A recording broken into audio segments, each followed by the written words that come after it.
So we're here with Noah, our great drummer, and the one and only Jamie Tate, who mixed and mastered the awesome album over here. Sorry, I was going for my faders right here. You couldn't see it because Brent's in the way. But Yes. I'm moving faders just to show you I know how to do that. Scoot out of the way. I did it just like this. That was a Yes. reenactment. Reenactment? Remind me of how I got fired off my last session. Yeah, that is exactly how he mixed our album. Those are the exact same motions. We were talking about that before Heather started the camera, but you were saying that I think this is, people are noticing that this stuff comes from a place of like having songs. Yeah. I You were mentioning that, and I think that's a lot of that's why I love this record so much. I just mixed it, but I love this record, and I think because there's songs that are actually structured and have melodic, points to them. They're on purpose, right, as opposed to just kind of jamming out in odd time signatures. Yeah, and I want to say that because of your reputation and all of the great projects you've worked on, that you were our first fan. You were really the other than our wives and stuff, of course, but you were the first person that was like constantly listening to us. Like you were listening to this, you were texting me going, dude, I've been listening to this all day. I actually did before the album was even out. And One day you'll get to be the hipster who likes our old stuff. That's right. That's right. And so so that was very, very encouraging to us. That just knowing the music you're into, knowing the music you've worked on. It was nice to work on stuff like this, but prog rock, I said this before the camera, I'm going to stop saying that, before the camera was on, but prog rock has to be really good for it to be good. Right. If it's not really, really good, it's not good at all. It's just a strange format. I'm going to take this moment to shout out Dean Madonia, a fellow Dean, we do love you, prog rocker who's an excellent songwriter. Excellent. Who is the reason that I both was acquainted with Jamie and knew he was into prog stuff. Both of those things are from my knowing Dean. So thank you, Dean. Yeah, Dean has some great stuff out there too. People need to listen to. Check out Dean Madonia's Frankenstein. It's amazing. Yeah. Oh yeah. Mm-hmm. And he's done a record since then too. Excellent. Yeah, it's really great. Oh, very cool. So, but yeah, I think that at the heart of it, if you go back and you listen to me anyway, you go back and you listen to whether you're talking about Close to the Edge, whether you're talking about 2112, whether you're talking about any of those great prog tunes that got us into it, Selling England by the Pound, the entire album. At the heart of it, there's always a song. There's always a hook that brings you back. Walking across the city room, there's a melody there. And it's hello, baby. Yeah, it's great melody. And so those are the things that make you want to come back and listen to it. And then all of the extra things, all the technical stuff, all the wild key changes that we're doing, all of the time signatures that we're going through, I think those can enhance that. But if you don't have a melody at the beginning, and a lot of people have said about the album so far that it's very accessible. People who are not necessarily prog fans, that are just rock fans, are going, man, I'm really loving the album. And I think that's because at the heart of it, there are hooks, there are choruses that stick with you. And that's what we're You can identify the melody. That's the character development of our world, Yeah. Melody. Yeah, exactly. Well, I think, and as we talked about, I've listened to a lot of albums recently where they're technically just phenomenal albums and they've got some really great ideas, but when I'm done listening to them, there's nothing stuck in my head that makes me want to go back. And I think that's what some albums are really kind of missing. And there is an audience for that. There are people that really love that they want that technical display and everything, but I think that while can't all be that though. Exactly, but I think the reason why we've been so well received, and it's kind of mind-boggling that we have people, been shipping albums all over Europe, Korea, Australia. It's amazing the people who are buying the album, but I think it's because at the heart of it, they're just songs, and then the technical stuff just enhances what we're doing with the songs, and that makes it kind of come together. Yeah. So he told me he was. We did this album in 3 different sections. Did we? There's 3 different. Three sessions. Yeah. 3 different groups of songs over the period of a year, maybe. Yeah, a little over. Yeah, so I got 3 songs, another 3, and then we finished it, right? Yeah. Anyway, the second to last time, he said he was going to do a 20-minute song, and I remember in my head, good luck, brother. there is no way you can pull this off. There's like my console's getting worked on. This is a real studio, so Greg, our lovely and talented tech, is fixing my console. So he's desoldering. It's not some sort of stomach virus. Greg, say hi. Yeah, hey.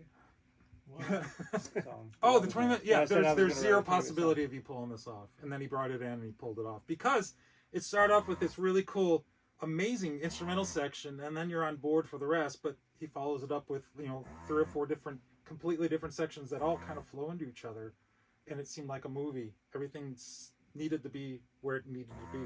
Yeah. It was really nice. Well, and I tried not to. I think that it's 20 minutes. I've said this in numerous interviews and stuff, but it's 20 minutes because that's what it took to get through the material. Right. I didn't say let's do. Yeah, there's no padding. Yeah, there's no padding. There's no 15-minute. Let's do it again. Solo. Let's let it breathe. There's no let's do a 30-minute guitar solo. There's none of that. I think that we made every section last as long as it needed to. Why, when you listen to it, you're like, that was 20 minutes? It was right. It's really great. Well, the biggest compliment for me was that when I finished writing that, well, second biggest compliment, because you telling me that you loved it was the biggest one. But the biggest compliment other than that was when I told my students at ASUBB that I just finished writing this 20-minute song. Their reaction was, "Why? Right? Why would you do that?" His songs are 2.5 minutes now. Exactly. Yeah. So they just didn't get it. And then when we got it all done, one day they finally said, "We want to hear it. We want to hear the song." They asked you to hear it. They asked me. First to hear of all, it. good on you. And so for piquing their interest. Yeah. So they sat and they listened, and then when it was done, they were like, "That was awesome. That did not feel like 20 minutes. It was amazing." And now that the album is out and they have copies of it or they have access to it on Spotify or whatever, they're coming in quoting it. They're coming in like, and they're, or like, it was very cool when after Ice Thinning had been out for like a week, we had a little Christmas party for the students in the band. And one of the students put it on, and I thought, oh, they're just being nice. Well, then I started singing along. They all knew the words, and I was like, okay, wow, that's absolutely amazing. They're into so music. Yeah, exactly. They get it. So it's very cool. But platforms, yeah, I will tell you that there was a when I was writing it, there was some apprehension of, man, I hope we pull this off, and but then you shouldn't it have just been all able sort to. of fell out. I mean, not like written laws against it, but you shouldn't have been able to do what you did. Platforms of Illusion. Tell me about this. Illusion. Okay, so you told me, he explained it, and it was like decoding a Lynch movie. It all makes sense now. Before Jake even came on board, I had the idea for the section that became Best Life. Mm-hmm. And originally I thought that's going to be a 4.5 minute song. Mm-hmm. Okay. And so that was pretty much it. I spent way too much time on social media, and I'm amused by people, and their actions, and amused is a great word. I love that description. Right. Amused, it leaves it so wide open. Well, I mean, whenever I do something, like if I go to a concert or I play a concert or I paint a model or whatever, I do something cool that I'm excited about. I like sharing it with my friends and family and everything. And at the same time, I love seeing what they're doing, and I'm always giving likes, and I want to. If people are doing something cool. If Noah's playing a gig, I want to know about it, right? If you're working on a great project, I want to know about it. And that's what, and I want to just say, shout out to some of my friends in the prog community, Days Before Tomorrow, 11 Wire, and of course, Advent Horizon. Those guys have been super supportive, and I love those guys. They're all awesome. But anyway, social media, it kind of cracks me up a little bit I love the vague booking and the constantly trying to get attention. My favorite is the, I'm so lucky to have this person as my husband or wife or whatever. And they're so lucky, but you see them in person and they're constantly fighting with each other, and 6 months later they're not, and you're like, are you trying to convince us, that sort of thing. And so there were just a lot of things that I saw that I just thought, there's stuff for a song here. And so I thought Best Life was going to be it. And then I had the idea for Identity, and I thought, well, lyrically those kind of go together. And originally I was going to put them together, and I was going to stream them together by doing an instrumental section that was like that was going to like start very mellow and get like kind of intense, almost metal. That was going to be like a musical and instrumental sort of interpretation of people arguing on the internet. right? That was the original plan. See what I mean? Yeah. He has reason for all this. When he told me that, it started clicking in. Yeah, but I ended That's up so cool. But I ended up not doing that. Well, you need to put that idea in your back pocket. Yeah, right. So I ended up not doing that because I eventually had the idea of the line, "I must tell a random stranger how incorrect they are," and I was like, I got to do something with that. So that's the line that created that spawned that everything. Okay. everything in comments, right? So with the and instead of you hear the thing, you need to face the facts, and so I changed to face my facts, because I'm always right. These are my personal truths. Right. I get it. Right, because you've got to include. I said if you're going to write a song about social media, you've got to include something about politics. You got to include something about sci-fi fandom. You've got to include something about catfishing. You've got there's all these elements that you have to put in there. You have to put at least a verse about, right? And pictures of sandwiches. That's also okay. Didn't include that this time. Didn't include that. It's a major genre on the nothing internet. about cats. Nothing about cats. So maybe there's a part 2 in there. See, I don't know. I think we have. Are you taking notes? Yeah. So there's that. So I had to wrap it all up, and of course my wonderful wife, is always telling me, she's behind the camera. She's behind the camera. Lovely. I just want to know we're talking about all this while we make a video to put on social media. But, right. Yeah, sorry. But as we there were times when people would post stuff, and I'd be like, oh, that's not right, and she's like, why does it matter? Nobody cares. And so then I was like, that's the revelation. That's that's where it's got to go. Is that the revelation I take comfort in is no one cares. That was sort of where it came from that. And it's a very freeing thought. It is a very freeing thought. And so that was sort of how I wrapped it up. And then of course, but I thought, well, I should do something. I need to do some kind of an intro. So once I started working on that, I came up with the idea of an intro. And this is going to go way back for some of you guys. Some people watching this may have no idea what I'm talking about. But back in our day, when you wanted to get on the internet, you had to have a computer and you had to plug it into a phone line in the wall and have a modem, right? Remember those days? Yeah. And so I can hear the sound in my head right now. Right. Yeah, exactly. It sounded like you were killing a robot, right? Yeah. So that's great. Right, that's funny. That's awesome. My very first, the very first internet provider I had, every time that I connected, because it would dial a number, the modem would dial a number, and you would hear it going, and it would go da da da da da da da da, and I would hear that and go, that would be a cool thing, like da da da da da da da da. Yeah, so I thought I would do something like Sounds that. Sounds like Tool the way you just sang it. Yeah, there. I was picturing it as it's kind of a heavy thing, right? Right. So I never did anything with it. I had this idea roaming around in my head for 25 years, right? Never did anything with it. And so then as I was suddenly writing something about the internet, I thought, I got to use that. But that would be too heavy to go into Best Life. So I got to have something different. So what I did was, that's the bass line. So Jeremy comes in with the bass line. That's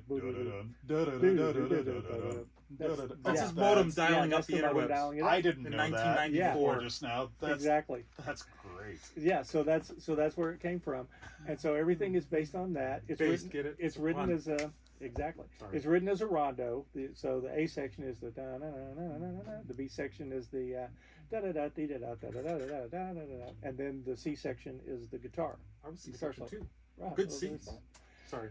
So anyway, I'll shut up and let you talk. That's how I came up with that, and so the whole thing is about getting, making the connection, because you're first getting on the internet, right? The beginning of us and mankind. So, see, I wish I'd have known this when we were mixing, because I don't know if you would have even liked this, but we could have put a little sprinkling of some sort of digital kind of thing in. Oh, that would have been cool. But but you haven't told the part where that would make sense yet. Right. Tell them, okay. Go into that. So the opening section, which uses I've got a great harpsichord, viola da gamba patch, and I play recorder, and so I play a little Renaissance Baroque recorder, and so I wanted to do a little something with that, and so I came up with that melody, and it is basically the reason why it starts with that, with these old the harpsichords, the recorders, the harpsichord recorder is because the town had too many mice and you had to get them out. Exactly. Okay. You got it. Now, it represents the pre-internet age. It represents us before we were tied to being in the internet. And so that was the age of Ye innocence. olden times. And then the bass comes in with da da da da da da da da, which is dialing up. which is us dialing in Oh, wow. to the internet for the first time, right? And so it's all this excitement of building and building and building, and then we reach Best Life and we have social media.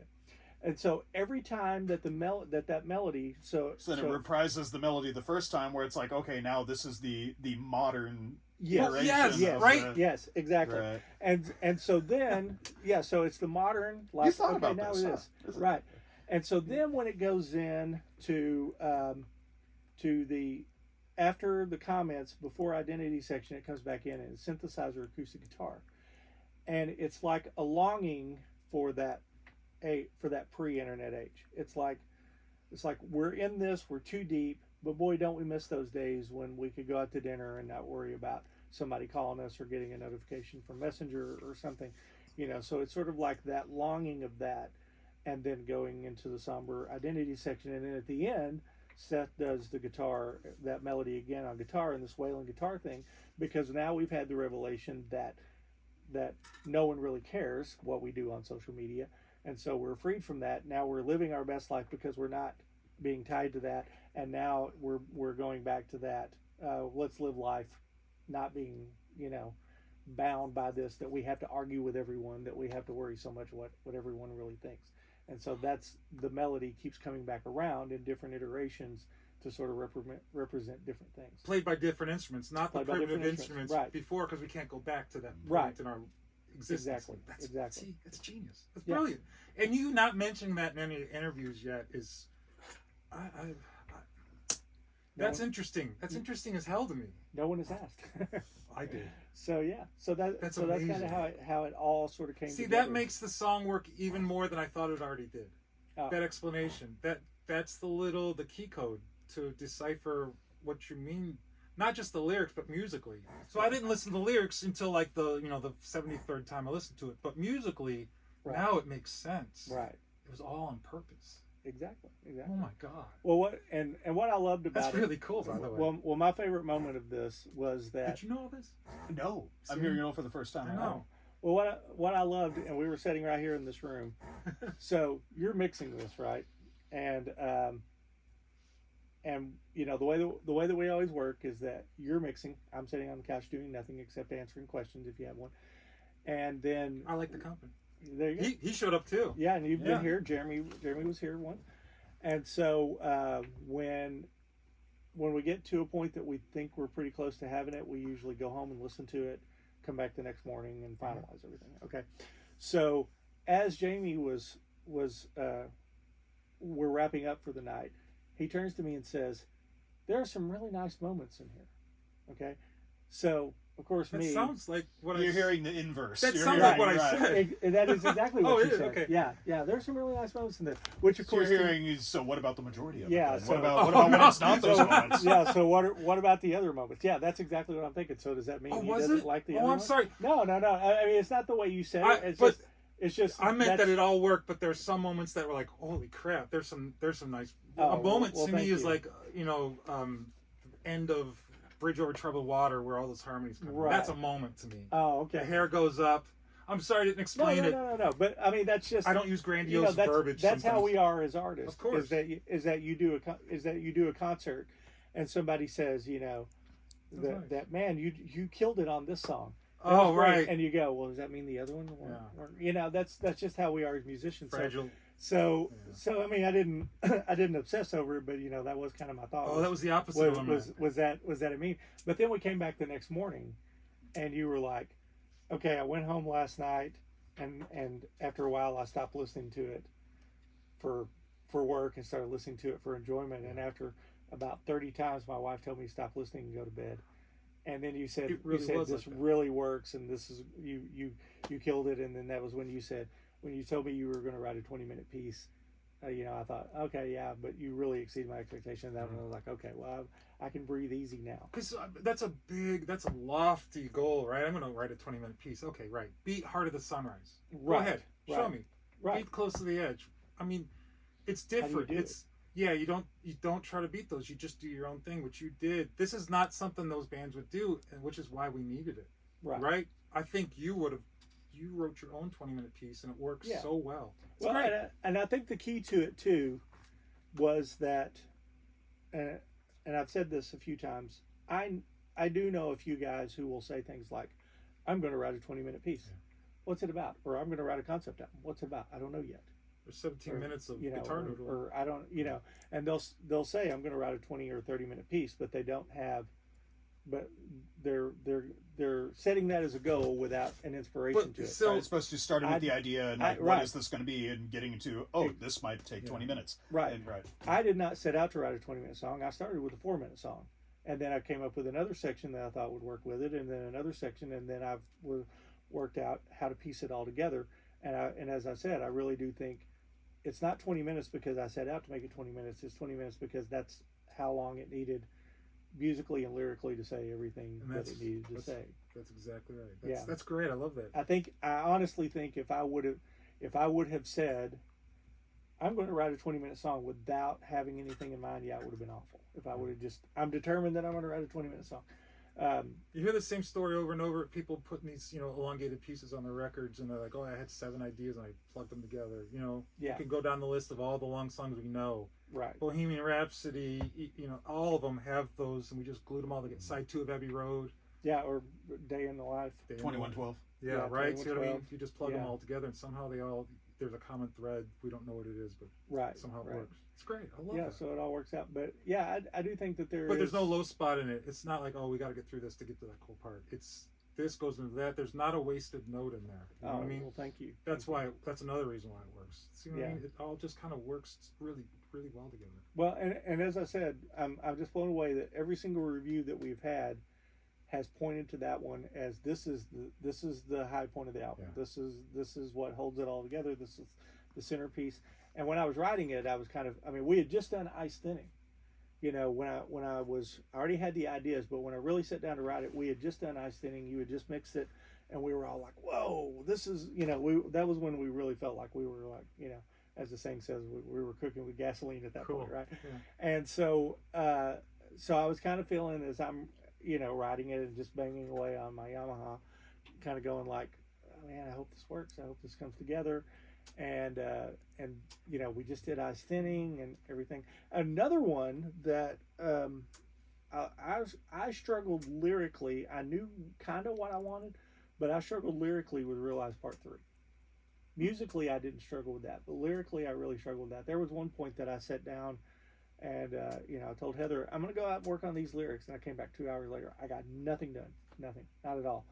And then finally it started flowing and it came together. But as I was writing it, I was feeling like, lyrically particularly, I was feeling like, I don't know if this is up to the rest of it, but now I feel like it's some of the strongest on the album. And so I think that I don't know, maybe there's something to be said for, at least for me, while I'm writing, if I'm going, "Oh, this is great, this is perfect," then it's probably not going to be. If I'm Gotcha. really,